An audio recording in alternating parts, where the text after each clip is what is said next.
Pessoal, pensa num cara pequeno diante de um texto bíblico. Esse cara sou eu. Pensa num cara miserável. E isso aqui não é papo para introduzir uma mensagem, chamar a atenção de vocês, como todos os professores de homilética dizem, que tem que sempre ter um papinho antes da pregação para chamar a atenção do povo, né? Eles vão sempre dizer isso, uma piadinha, uma coisinha. Você pode dizer tudo que é pregador. Obrigado. Depois eu vou precisar da tua ajuda de novo. Então, como eu estava falando, todo professor de homilética ele vai dizer isso, que é a captação da atenção. Mas não é isso. A intenção não é essa. A intenção é só comunicar algo que eu nunca me senti tão pequeno diante de um texto bíblico como eu estou me sentindo, Thaís, tu nunca mais passa aqui pela frente.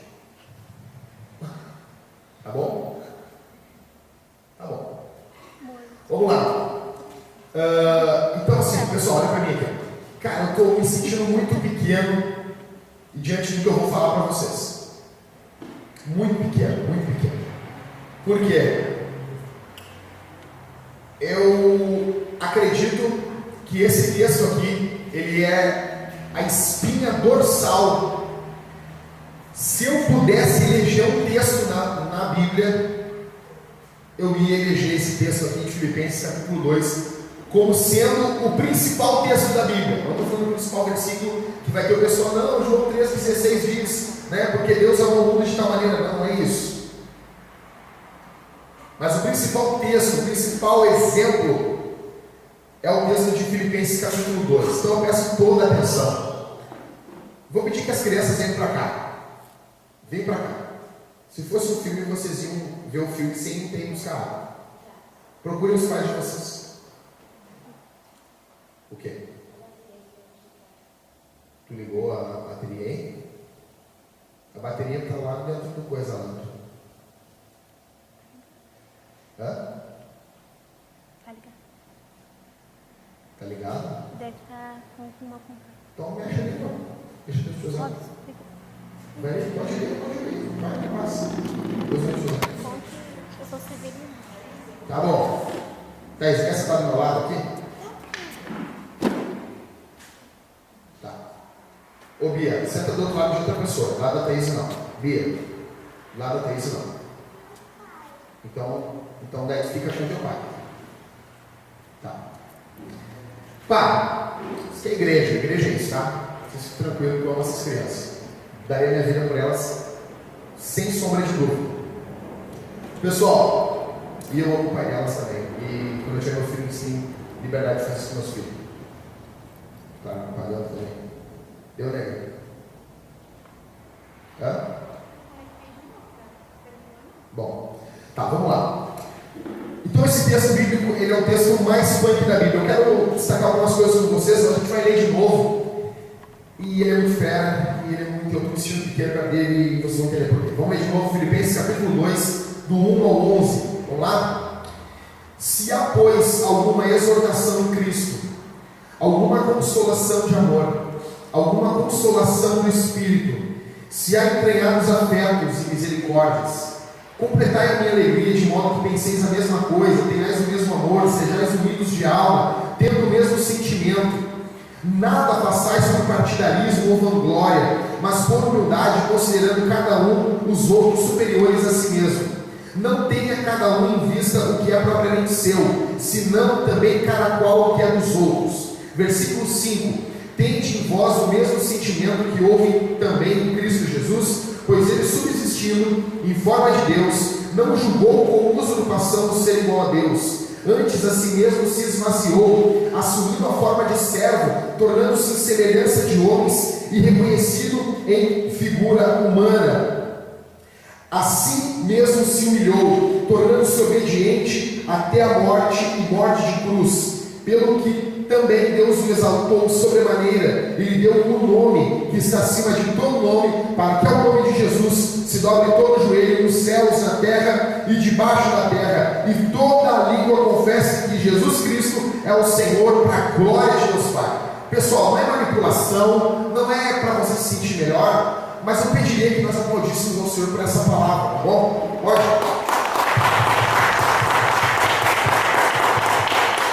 Então vamos lá. Seja o que Deus quiser, Deus tenha misericórdia da vida, porque isso aqui é forte demais. Eu quero destacar agora nessa introdução 3 coisas. Presta atenção comigo, eu não vou pregar hoje usando slides, nós vamos pregar no formato old school, no formato antigo, então você tem que forçar muito mais a mente. Por quê? Por que a gente usa slides? Nós estamos viciados em telas. A gente é viciado em tela. Vocês são viciados em tela, eu sou também. Então tem que ter um data show botando as letras, tem que ter, eu estou pregando com essa parada aqui, o nosso celular é tela do computador, é tela da televisão. Para acabar com a tela, a gente tem que sair do mundo. Então a gente utiliza as telas porque é algo bom. Mas hoje eu não vou fazer isso. Então vocês precisam prestar muita atenção. Quero destacar 3 coisas. Primeira coisa que eu quero destacar para vocês é a humildade do apóstolo Paulo. Olha como ele vai começar aqui. Nós encerramos semana passada o capítulo 1. E olha como ele começa o capítulo 2. E ele começa assim, ó: se há, pois, alguma exortação em Cristo, alguma consolação de amor, alguma comunhão no Espírito, se há entranhados afetos e misericórdias. Ele está dizendo isso para ele, mas se tem tudo isso em Jesus, né? Alguns teólogos vão dizer que ele está dizendo que tem. Ele está dando 4 motivos para a igreja ser unida, e ele no versículo 2 ele diz assim: completai a minha alegria, de modo que pensem a mesma coisa. Ele está dizendo assim: olha, vocês querem deixar o pastor feliz? Vocês querem deixar o pastor, o líder feliz? Pensem a mesma coisa, tenham o mesmo amor, sejam unidos de alma, tenham o mesmo sentimento. Legal é porque Paulo não abre dizendo assim: olha, é o seguinte, eu sou Paulo, eu sou o cara que coordena a parada aí, eu sou o apóstolo, eu sou o ungido de Deus, e vocês a partir de hoje vão pensar a mesma coisa, vão ter o mesmo amor, vão ser unidos de alma. Não. Primeiro eu quero destacar a humildade de Paulo. Segunda coisa que eu quero destacar para vocês, fica com a Bíblia aberta aí, versículo 6 ao versículo 11, olha que punk isso. Fica olhando para ele e escuta o que eu vou falar. Versículo 6 ao versículo 11, isso era um hino. Pessoal, olha o que a igreja primitiva cantava. Paulo ele pegou, isso aqui no grego ele tem a estrutura do hino. Os intérpretes eles entendem que isso aqui é uma canção que a igreja cantava. Olha a teologia do negócio, olha a profundidade bíblica do que a igreja cantava. E eu quero dizer uma coisa para vocês, eu estou muito perturbado com o que a gente canta ultimamente. Eu estava conversando com o Mateus, eu mostrei aqui o nosso repertório, tem 30 e poucas músicas, e eu estou correndo atrás de louvor ordinário, não sendo saudosista, tudo que foi produzido antigamente era bom, mas raramente o que nós temos hoje são coisas boas. Infelizmente, com o passar do tempo parece que a humanidade está emburrecendo.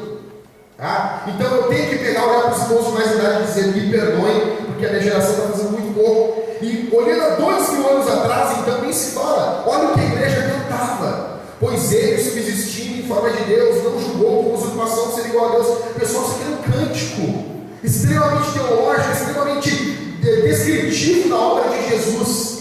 A igreja cantava isso. Isso aqui é fera demais. Quando eu fico pensando, meu Deus, olha a profundidade do que é que a igreja cantava, pelo que Deus o exaltou sobremaneira, ele deu um seu nome que está acima de todo nome. Isso é fantástico. A igreja cantava isso. E em terceiro, o que eu quero falar para vocês, eu quero que vocês prestem muita atenção, é a ligação da doutrina e da prática da fé cristã. Olha aqui para mim. O nome pode ser meio complicado, mas eu estou explodindo por dentro. Se tivesse um raio laser, um raio X para fotografar com a minha alma, eu estou pulando lá dentro enlouquecido. E estou batendo nos calcanhares assim, ó. Assim. De tão feliz que eu estou. Cara, pessoal, Paulo ele começa a lidar com o problema de relacionamento da igreja. Ele já fez a abertura, ele já começou ali todo o capítulo 1 de Filipenses, que a gente aprendeu. Aí ele entra no capítulo 2, porque a igreja de Filipenses tinha problemas de relacionamentos. Fica aí e abre Filipenses 4:2. Só vira a página. Filipenses 4:2. Olha o que Paulo vai falar. Rogo a Evódia e rogo a Sintique, pensem com Senhor. Essas duas famílias eram famílias opostas à igreja de Filipos. Eram famílias que estavam, quando uma fazia algo na igreja, a outra não participava. Quando a outra família fazia alguma coisa, a outra não participava. E a gente pensa que isso é somente coisa da igreja dos dias de hoje. Mas não é. Não é. Então, Paulo, olha para mim aqui, olha para mim, não perde a atenção. Paulo está lidando com um problema de relacionamento. Como que nós fazemos para lidar com problemas de relacionamentos? Não, é só nós passar por aqui na banana e o pessoal da internet agora. Como que a gente lida com problemas de relacionamento? Como que a gente lida? Eu chego aqui e o Marcelo está brigado com o Matheus. Estou brigado contigo, não quero falar contigo. Aí, eu chego, ô Marcelo, cara, tem que amar o teu irmão, ele é legal, olha o que ele já fez por ti, olha tudo isso, e eu vou falar assim. Só que Paulo, ele vai ligar todo esse hino que eu li para vocês aqui, do versículo 6 ao versículo 11, fica com a Bíblia aberta, capítulo 2, é uma doutrina bíblica. Ele vai usar essa doutrina bíblica para convencer os filipenses a se darem. Ou seja, a doutrina bíblica não está apartada da prática. A prática bíblica está totalmente ligada, a prática da vida cristã está totalmente ligada à doutrina bíblica. Por isso que, se você já congregou ou congrega uma igreja onde a doutrina bíblica não é ensinada, a prática dos cristãos vai acabar sendo defeituosa. Isso é fato. Você pode pegar a maior parte dos falsos pregadores da história, eles acabaram caindo em pecados grosseiros. Por quê? Eles criam de forma errada. Acabaram caindo em pecados de ordem moral, de ordem financeira, roubando, traindo suas esposas. Por quê? O que nós queremos é o que nós somos. E Paulo vai dar todo um contexto teológico e ele vai aplicar essa teologia na prática da vida dos filipenses. A igreja estava sendo tomada pelo orgulho, pela vaidade. A igreja de Filipenses era, se nós podemos comparar, era a igreja mais amada, que Paulo mais amava, que Paulo mais tinha comunhão e intimidade com eles.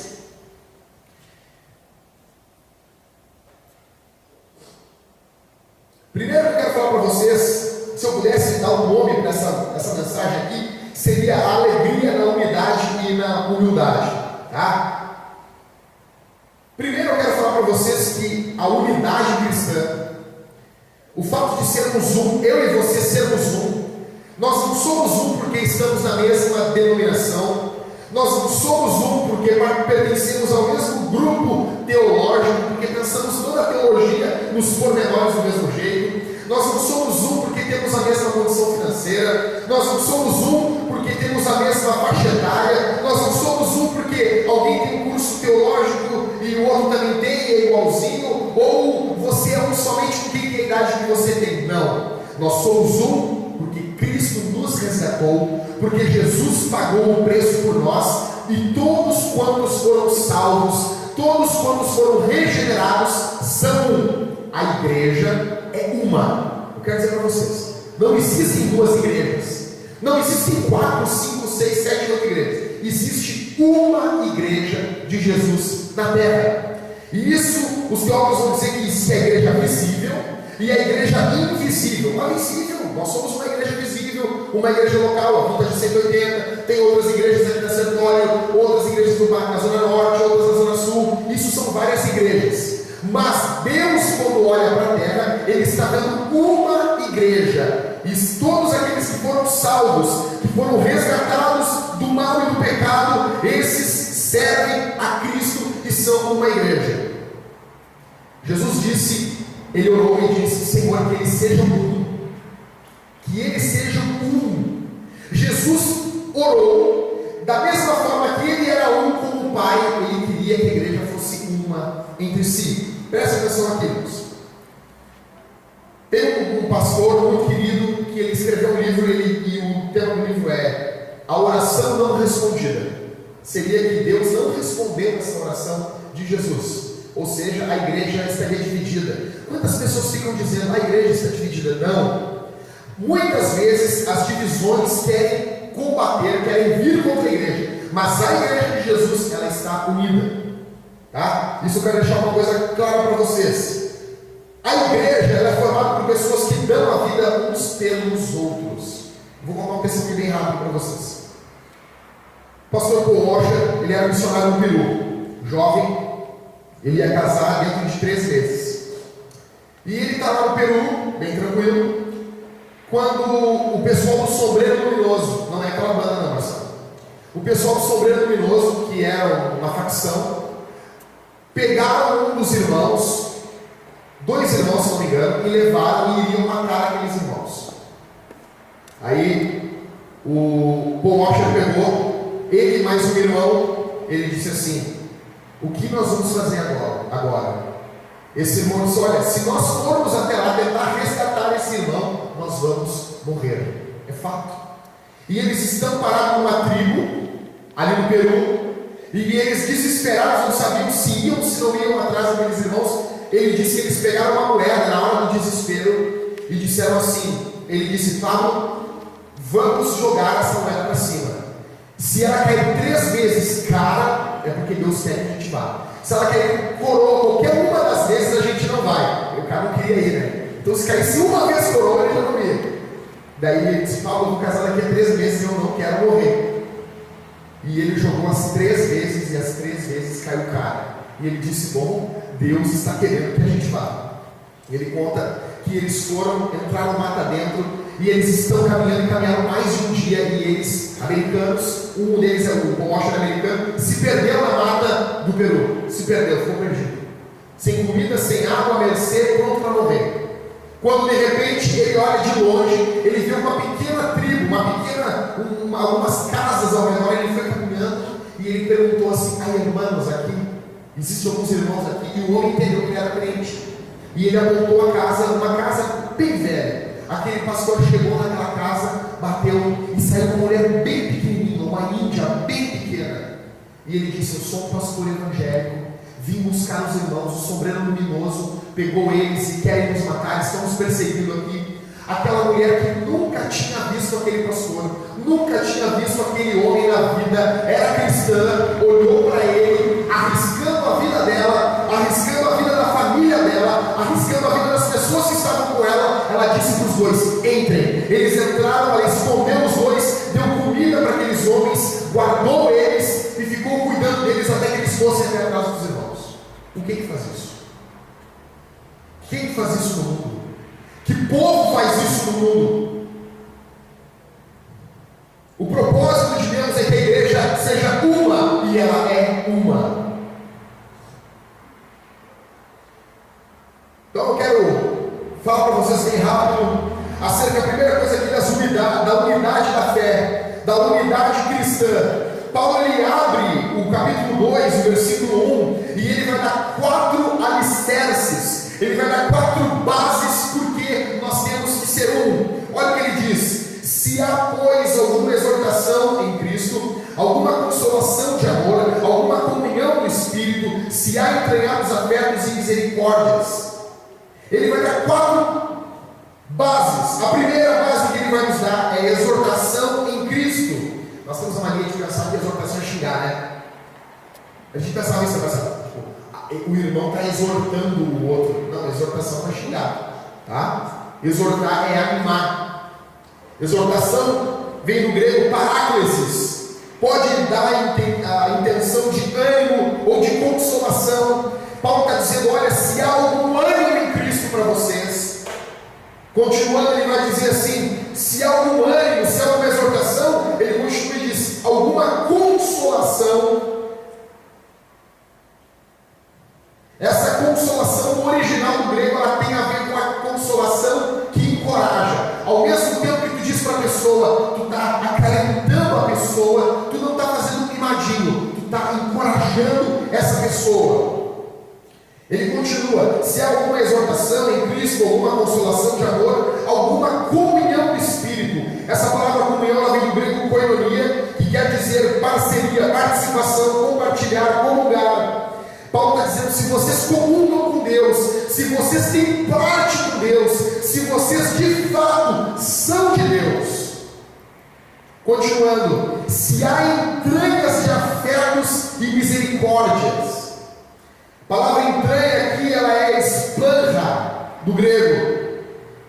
Eu já falei lá no capítulo 1, versículo 8, quando Paulo diz: olha, eu tenho saudade de vocês. O termo no grego é esse termo aqui, que é o termo onde mexe com as entranhas, com as tripas do homem. Porque o povo lá do Antigo Testamento, o povo aqui da igreja primitiva, eles expressavam no coração. A gente tem a maneira de dizer: ai, o meu coração está ardendo de amor pela Joana. Daí o cara: ai, meu coração está ardendo de amor pela Maria. Ai, Maria, meu coração está ardendo de amor pelo Pedro Osvaldo.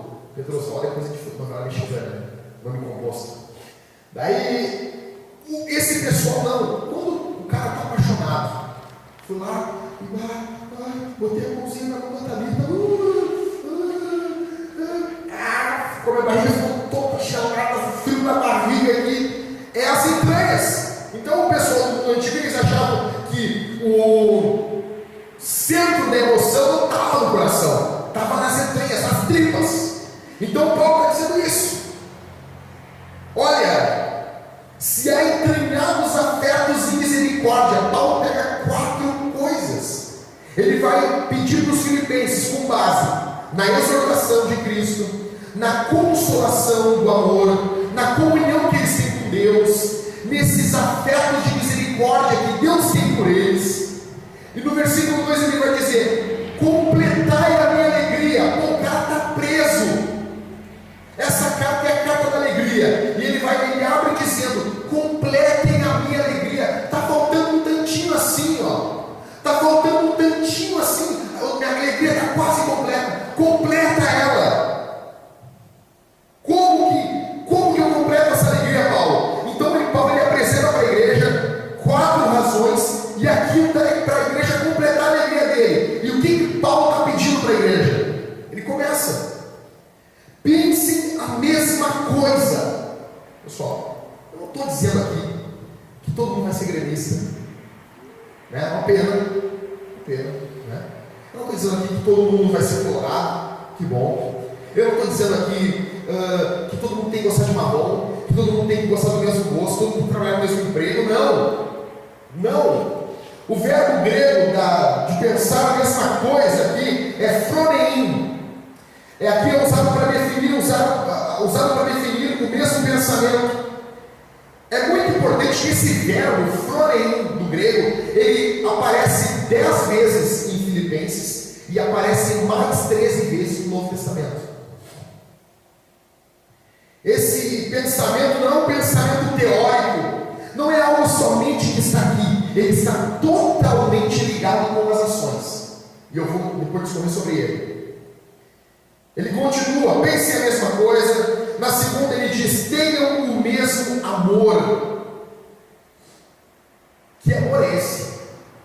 Ele está dizendo que vocês se amem assim como Cristo amou vocês.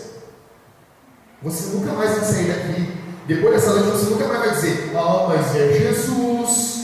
Sabe quando chega uma pessoa e diz assim: não, pessoal, Jesus fez assim. Daí a pessoa diz com uma cara lavada: ah, mas é Jesus. Jesus era perfeito. Eu não sou. Não.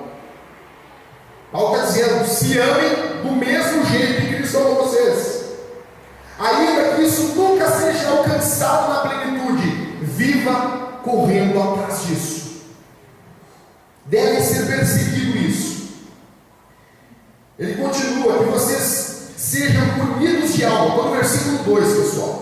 Sejam unidos de alma.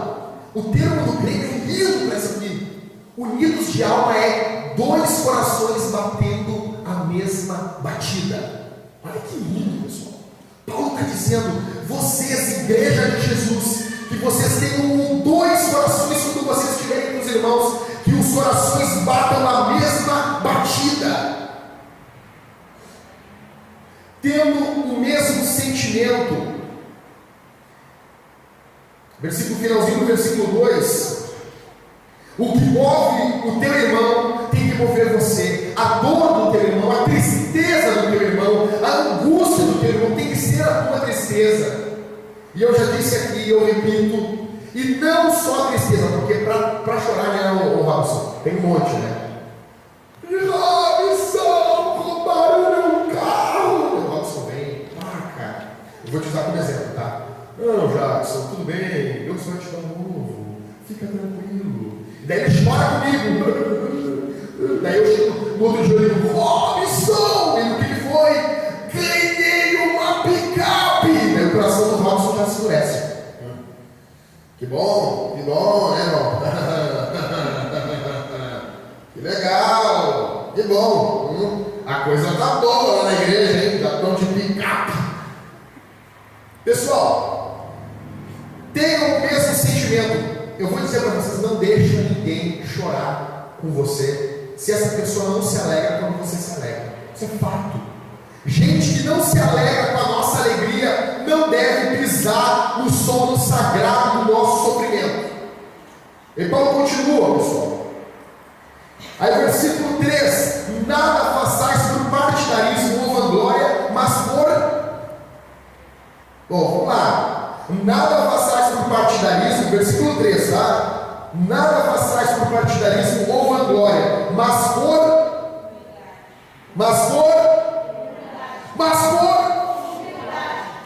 Cara, a palavra no grego, nossas palavras no grego, eu queria tanto falar grego, eu ainda vou falar grego. Martinho, quero falar todo Romanos de cor em grego. A palavra para humildade é tapenofrosine. Essa palavra, olha aqui para mim, até a edificação, até o início da igreja, a palavra humildade ela tinha uma conotação negativa. Vou repetir. Até o início da igreja, até a igreja de Jesus começar, a palavra humildade sempre teve uma conotação negativa. Sempre foi algo ruim. Os escritos gregos utilizavam essa passagem aqui, os filósofos, como dizendo, ele é muito serviçal, ele é um escravo, ele se doa demais. A história do mundo antigo. O mundo, até Jesus, sempre desprezou os humildes. Por isso que Jesus vai dizer, bem-aventurados os humildes. Essa noção que nós temos de valorizar a humildade, ela só passou a existir depois do Evangelho.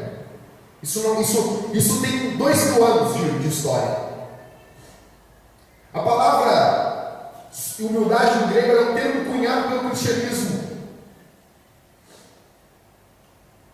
Quando a gente olha para a Bíblia, a gente vai ver várias passagens, como que Deus trata o soberbo, e como que Deus, soberbo é orgulhoso, tá? E como Deus trata o humilde. Pessoal, eu disse um dia com os caras, eles ficaram escandalizados comigo. Eu disse assim, cara, tu sabia que não tem graça para soberbo? Deus não tem favor sendo dispensado para pessoas soberbas, para pessoas arrogantes. Não existe. A Bíblia diz que Deus resiste ao soberbo, mas Ele dá graça aos humildes. A Bíblia diz que aqueles que se humilham debaixo da potente mão de Deus, Deus ao seu tempo os exalta. Não estou falando nada de vitória de sabor de mel, tá, pessoal? Daí, alguém pode dizer assim, Jackson, mas o que é a humildade? A humildade, a verdadeira humildade, ela provém do conhecimento correto de Deus e de si mesmo. Alguém aqui se lembra de Isaías capítulo, acho que é 6. Isaías está lá e ele tem uma visão, ele vê o Senhor sentado no alto e num sublime trono, e quando ele vê o Senhor na sua glória, na sua majestade, a primeira coisa que Isaías diz é, ai de mim, porque eu sou um homem de lábios impuros, e eu vivo no meio de um povo de impuros lábios, e os meus olhos viram o Rei da Glória. Quando nós temos uma visão correta, e não é essa mesma visão de Isaías, mas quando nós temos uma visão correta de quem é Jesus, de quem Jesus é na palavra, nós vamos nos tornando humildes. O grande problema é que nós nos comparamos uns com os outros. Por exemplo, uma o Jackson é assim, mas eu sou melhor do que ele. Talvez eu possa dizer, mas eu sei fazer mais questões que a Bruna. Tu não sabe. Aí eu me comparo com a Bruna. Aí a Bruna se compara, mas eu sei mais matemática do que tu. E nós ficamos assim, nos comparando uns com os outros. Quando você se comparar com a pessoa que está do seu lado, talvez você tenha um sentimento de vaidade, de orgulho. O meu convite para você aqui essa noite: se compare com Jesus. Você consegue se comparar com Jesus e continuar arrogante? Tem como se comparar com Jesus e continuar vaidoso? Não tem. Continuando, pessoal. Vamos lá. Versículo 13 ainda. Aí Paulo diz: nada façam por partidarismo. Não façam nada por partidarismo ou por vanglória, mas por humildade. Aí ele chega, versículo 13 ainda. Considerando cada um os outros superiores a si mesmo. Isso aqui é louco, cara. Isso aqui é louco.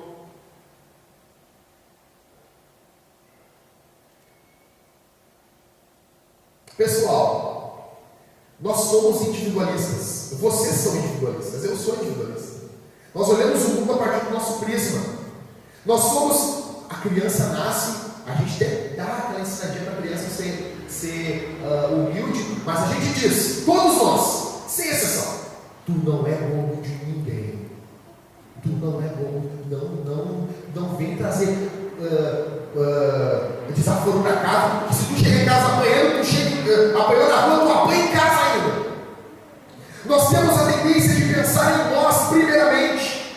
Nós não precisamos nos treinar para sermos egoístas. Nós não precisamos treinar para pensar primeiro em nós. Paulo lhe dá um conselho extremamente ultra, mega, hiper desafiador, punk de todos os tempos. Ele diz: considerando os outros superiores a si mesmo. Olha para o cara que está do teu lado, caminha olhando a igreja, tudo, pensa: esse cara é superior a mim, esse cara é superior a mim. Aí a pessoa que você está dizendo que é superior a você, ela está olhando para você e dizendo: você é superior a mim. E cada um considerando os outros superiores a si mesmo. Eu pergunto para vocês: quem para uma igreja dessa? Quem para um povo que um quer morrer pelos outros? Quem para um povo que, quando eles prendem o pastor lá, não por roubo, como é nos dias de hoje, por estupro, mas por pregar o evangelho, eles vão lá e prendem os caras, a igreja vai lá e diz assim: não, prende eu. Aí chega um grupo de quase 50 cristãos, prende eu, e o governo não tem o que fazer. O povo estava dividido e Paulo ele começa dizendo: me deixem feliz, pensem a mesma coisa, tenham o mesmo amor, sejam unidos de alma, tendo o mesmo sentimento, não façam nada por partidarismo e vanglória, mas por humildade. Que a nossa motivação, que a motivação da tua vida não seja o teu próprio bem. E Paulo também não está dizendo: esqueça de ti. Não, ele não está dizendo: não pense em ti para pensar nos outros. Não, ele está dizendo aqui: não, coloca o teu projeto de vida como você está vendo nos outros. No mundo que a gente vive, onde cada um só quer saber de si, onde as músicas hoje, pessoal, a gente até cantou aqui, eu gosto do Aclame, mas 99% das músicas hoje é eu, Deus meu, porque eu, e eu isso. Enquanto Jesus ele abre, ele diz que nós devemos orar dizendo: Pai nosso. Não é Pai meu, Deus meu, não, é Deus nosso, tendo essa noção de coletividade. Correto. Versículo 4: não tenha cada um em vista o que é propriamente seu, senão também cada qual o que é dos outros. Os outros passam a ser prioridade. E isso aqui não é uma tendência de manipulação religiosa, onde um líder, ele é o cara que usufrui de tudo e de todos os outros. Não, o pastor bíblico é aquele que, se entra um cara armado, ele é o cara que tem que pegar e dizer: mata eu primeiro. E a igreja defendendo ele, e os irmãos defendendo os velhos, os jovens defendendo os mais velhos os mais jovens. Esse é o projeto de Deus.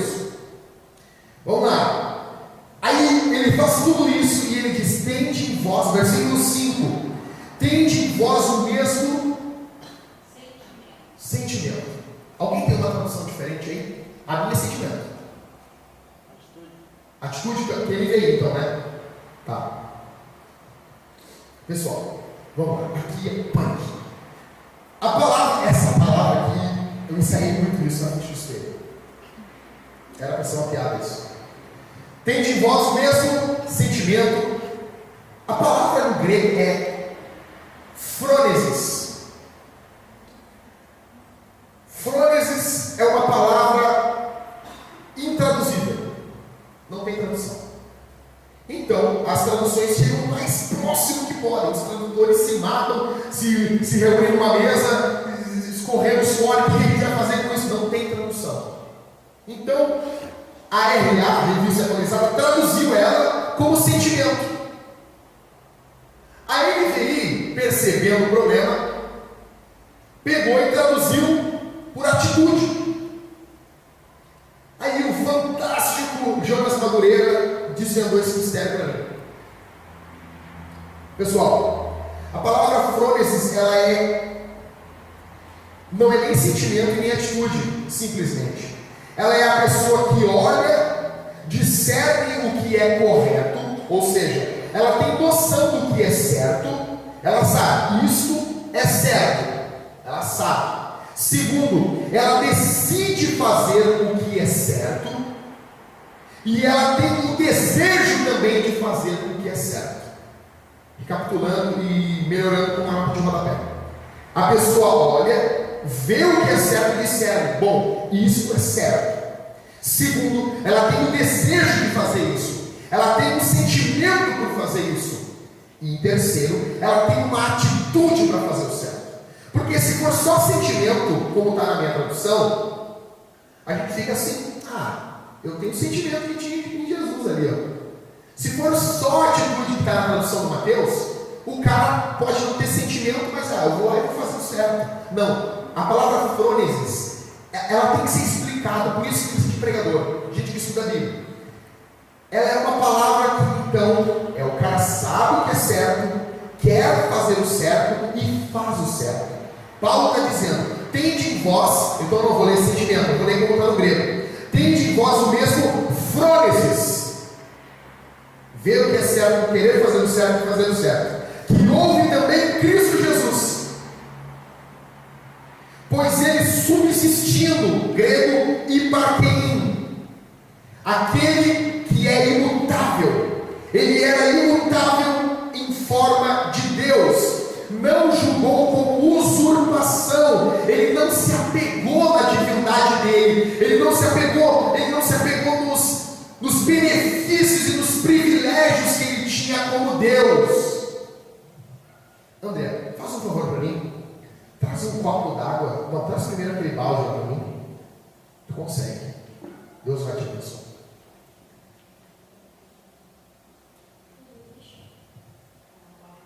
Pode trazer cheio. Tem um pouquinho d'água só.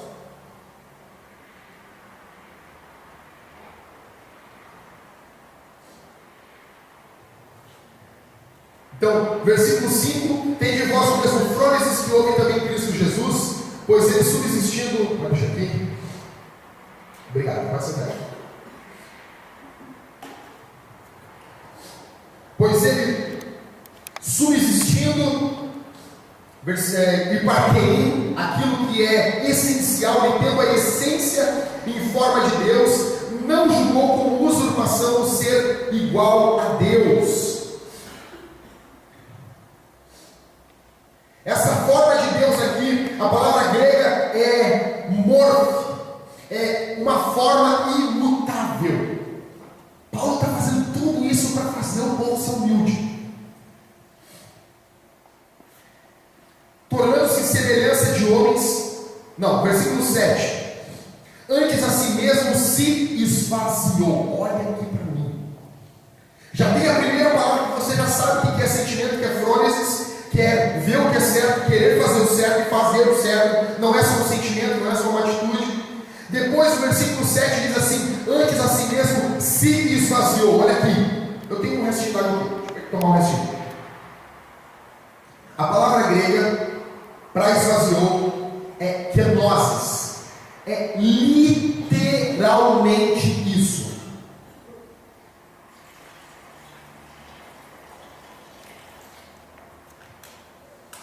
é pegar uma garrafa e esvaziar um copo e esvaziar ele completamente. Paulo está dizendo que Cristo se esvazia completamente. Ele toma, tornando-se semelhança de homens e reconhecido em figura humana. Aí alguém pergunta, tá, Jackson, mas o que ele se esvaziou? Ele deixou de ser Deus? Não. Porque Deus não tem como deixar de ser Deus. Jesus é Deus. Ele é uma das pessoas da Trindade que não tem como deixar de ser Deus. A como não tem, porque a Bíblia vai dizer que Jesus é Deus conosco. Então do que ele se esvaziou?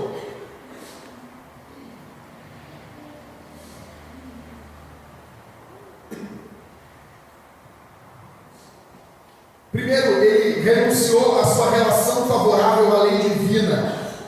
A Bíblia vai dizer que Jesus se fez pecado. Segundo, ele renunciou às suas riquezas.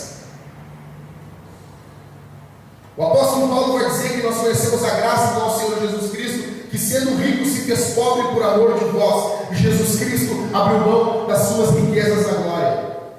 Terceiro, ele renunciou à sua glória celestial. João 17,5, Jesus vai dizer assim: olha, Pai, glorifica-me com a glória que eu tinha contigo antes da fundação do mundo. Ele renunciou ao livre exercício da sua autoridade. Jesus vai dizer em João 5,3: eu não vim fazer a minha vontade, mas a vontade daquele que me enviou. Olha aqui para mim, irmãos.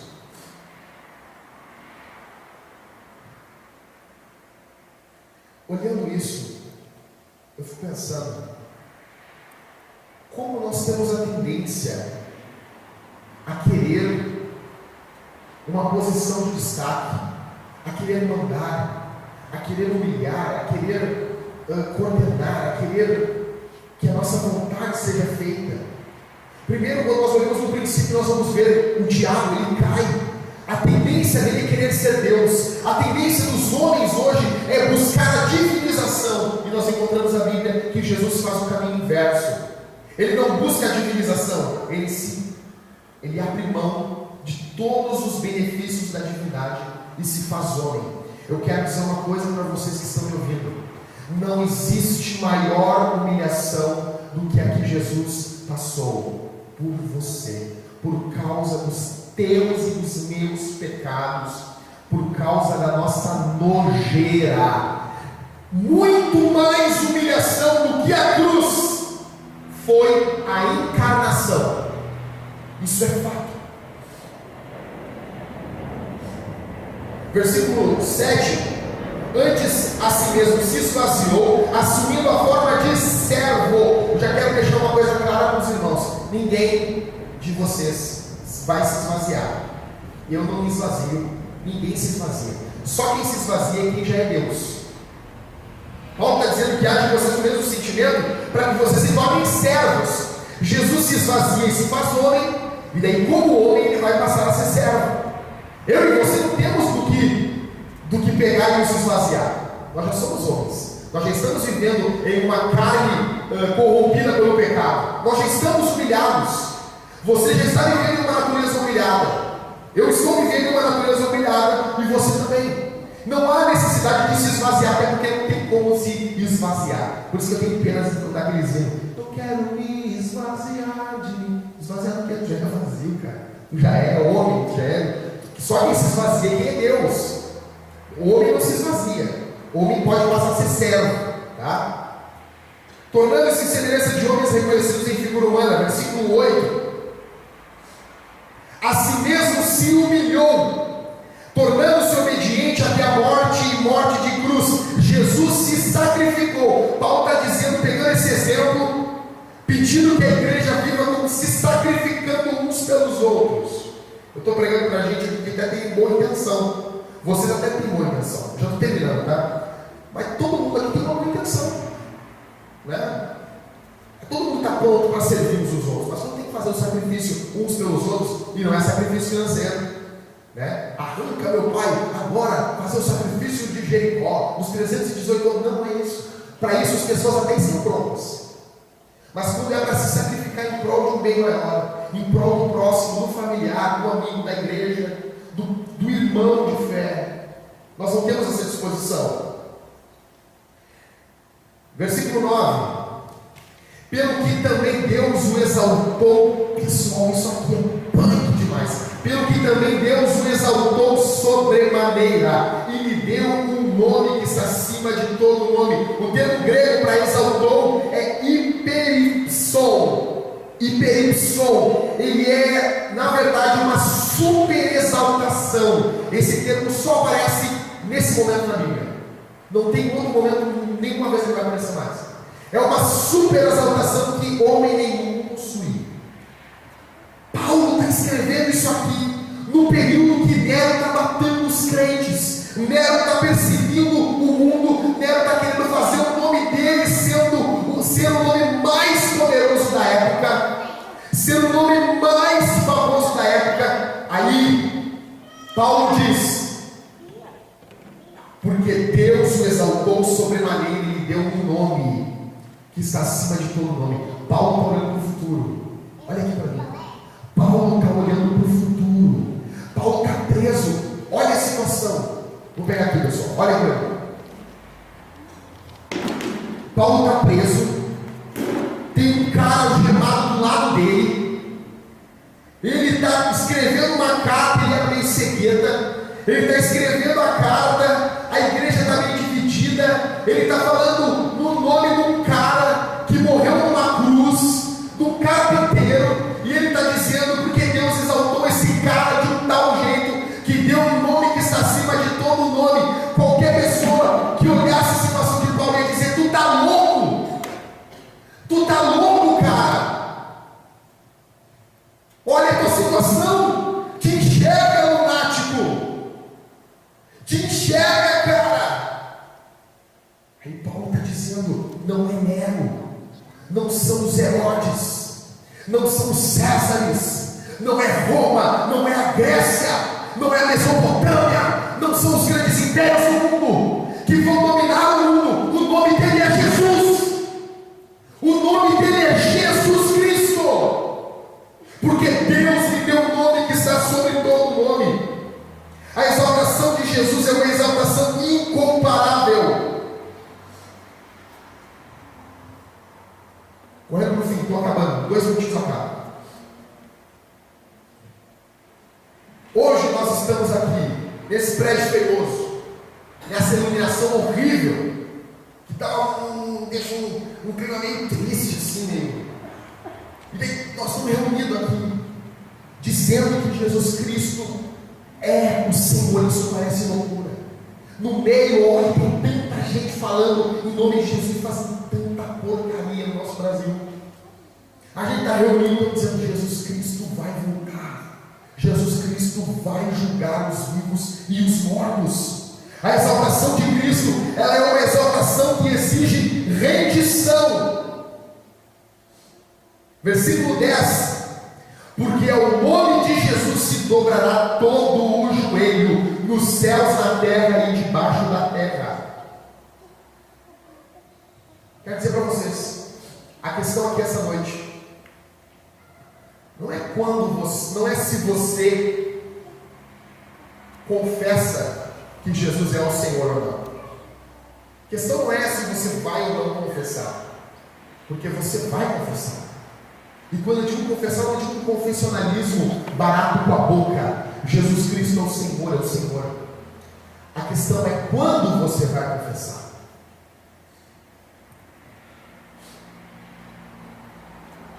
Essa exaltação, ela exige que você e eu nos rendamos, para que o nome de Jesus se dobre todo o joelho dos céus, na terra e debaixo da terra. Em último, a exaltação de Cristo é uma exaltação proclamada universalmente. Versículo 11: e toda a língua confesse que Jesus Cristo é o Senhor, para a glória de Deus Pai. Essa exaltação, ela tem 2 propósitos. Essa exaltação de Jesus, que após sofrer, após se esvaziar, após morrer, após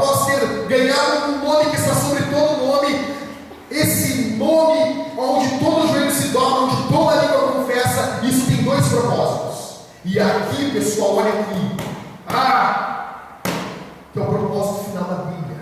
Aqui é o propósito final da criação. Está aqui. O propósito final. Qual é o propósito final? O propósito final é: Jesus Cristo é o Senhor. E que tudo que fizemos gere glória para Deus Pai. Que todo o universo reconheça que Jesus é o Senhor. E que o Pai seja glorificado pela exaltação do Filho. A questão não é se você vai se dobrar ou não, porque você vai se dobrar. A questão não é se você reconhece que Ele é Deus ou não reconhece. Aí eu não reconheço. A questão não é assim, se você considera Ele acima de tudo e de todos. Não. A pergunta que eu faço a você aqui: você vai fazer isso hoje? Ou vai fazer isso na eternidade? Você vai fazer desse lado da vida ou do outro lado da sepultura? Você vai fazer hoje como um amigo de Jesus ou na eternidade como um inimigo de Deus? Você vai fazer isso hoje para a sua alegria ou amanhã na eternidade para a sua tristeza? Diante de tudo isso, diante de toda essa majestade, Paulo disse para os irmãos: sejam humildes, vivam em prol do próximo, porque Cristo fez todo esse caminho e Ele vai julgar vivos e mortos. Dormindo pensando nisso, durma pensando nisso, pensem na mesma coisa, tenham o mesmo amor, sejam unidos de alma, tendo o mesmo sentimento, nada façam por partidarismo ou por vanglória, mas por humildade, considerando cada um dos outros superiores a si mesmo. Não tenha cada um em vista o que é propriamente seu, senão também cada qual o que é do outro. Nero, que viveu nesse período, Nero, que viveu nessa época, viveu matando os cristãos. Ele pegava e colocava os crentes em tochas para iluminar o quintal da casa dele. Ele matou os cristãos de forma barbárica. Coloca fogo em Roma e coloca a culpa nos crentes. Mas esse mesmo Nero, no dia do juízo final, ele vai vir, ele vai chegar, ele vai olhar o trono de Jesus, ele vai dobrar os seus joelhos e ele vai dizer: Jesus Cristo é o Senhor, para a glória de Deus Pai. Vai vir os homens que perseguiram e mataram os nossos irmãos,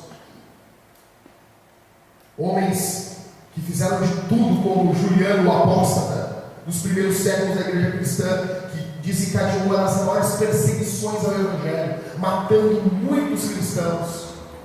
Esse cara vai ter que vir, e ele vai ter que dobrar os joelhos dele e dizer: Jesus Cristo é o Senhor, para a glória de Deus Pai. Homens como Hitler, que mataram 6 milhões de judeus, que mataram 6 milhões de judeus, que perseguiram, querendo levantar uma raça ariana, querendo instaurar um inferno na terra. Esse homem, homens déspotas e maldosos como esse homem, naquele dia eles vão ter que dobrar o seu joelho e dizer: Jesus Cristo é o Senhor, para a glória de Deus Pai. Os falsos pastores, ateus, porque somente ateus para pregar o que esses filhos do diabo estão pregando, falsas curas, falsos milagres, roubando o povo. Esses homens darão conta, e Deus vai requerer cada tio que esses homens falaram em nome de Deus, e esses homens darão conta, e eles chegarão na presença do Cordeiro de Deus, vão dobrar os seus joelhos e vão dizer: Jesus Cristo, Tu és o Senhor, para a glória de Deus Pai. Mas eu quero dizer uma coisa muito fantástica, igreja. Naquele dia vai ter um cara lá, vai ter um cara que os anjos vão trazer acorrentado. Ele vai vir rosnando, bradando, ele vai vir indignado. A igreja dia vai se colocar de pé e os irmãos vão olhar e vão dizer: Jesus, era Ele que fazia eu pecar, era Ele que me tentava, Ele pegava a minha natureza carnal e jogava contra mim. O nome dele é Lúcifer, o nome dele é Satanás, ele é o enganador do princípio, ele é quem pega as ações, ele é aquele que se levanta contra tudo que se chama Deus, que persegue e que quer matar o gênero humano. Ele é homicida, ele é maldoso, mentiroso, ele é assassino desde o princípio. O nome dele é Satanás, Lúcifer, a serpente do princípio. Os anjos vão trazer ele. Meu irmão, e ele vai dobrar os seus joelhos, e ele vai dobrar os seus joelhos diante de Jesus, e ele vai dizer: Jesus Cristo é o Senhor, para a glória de Deus Pai. Vai haver triunfo, vai haver juízo, vai haver retidão no fim. O mundo como está não vai ficar para sempre. Há um Deus que vai intervir na história humana. A minha pergunta é: vamos viver de uma forma orgulhosa, de uma forma soberba, achando que somos superiores uns aos outros? Vamos viver de uma forma em que nós achamos que temos uma superioridade uns aos outros? Diante dessa palavra, eu digo para vocês, eu me sinto minúsculo diante disso. Ontem o Mateus foi lá em casa, e eu reconheço, Mateus disse umas coisas para mim, eu reconheço. Ele disse: já que você tem um jeito meio arrogante de falar, cara. Mas eu te conhecendo, eu vejo que tu é um cara com coração. Não é isso, cara, mas tem um jeito. E eu fiquei meditando com o que o Mateus me falou, usado por Deus, e diante dessa palavra, diante desse texto, eu pensei: Deus, tem misericórdia da minha vida. Tem misericórdia, esse jeito gaúcho de querer impor a minha vontade, não sei o quê. Isso é fruto do pecado, da raiz diabólica na raça humana. Que Deus tenha misericórdia da minha vida, primeiramente. Tudo que eu preguei aqui, eu preguei para mim. Que Deus tenha misericórdia da tua vida, meu irmão. Que diante da exaltação de Jesus nós viemos nos render aqui essa noite. Não para homens, não para denominações religiosas, não, mas para Deus. E se rendendo para Deus, me rendo para o próximo. Vamos orar, fica sentado mesmo aí. Vamos orar. Senhor Jesus,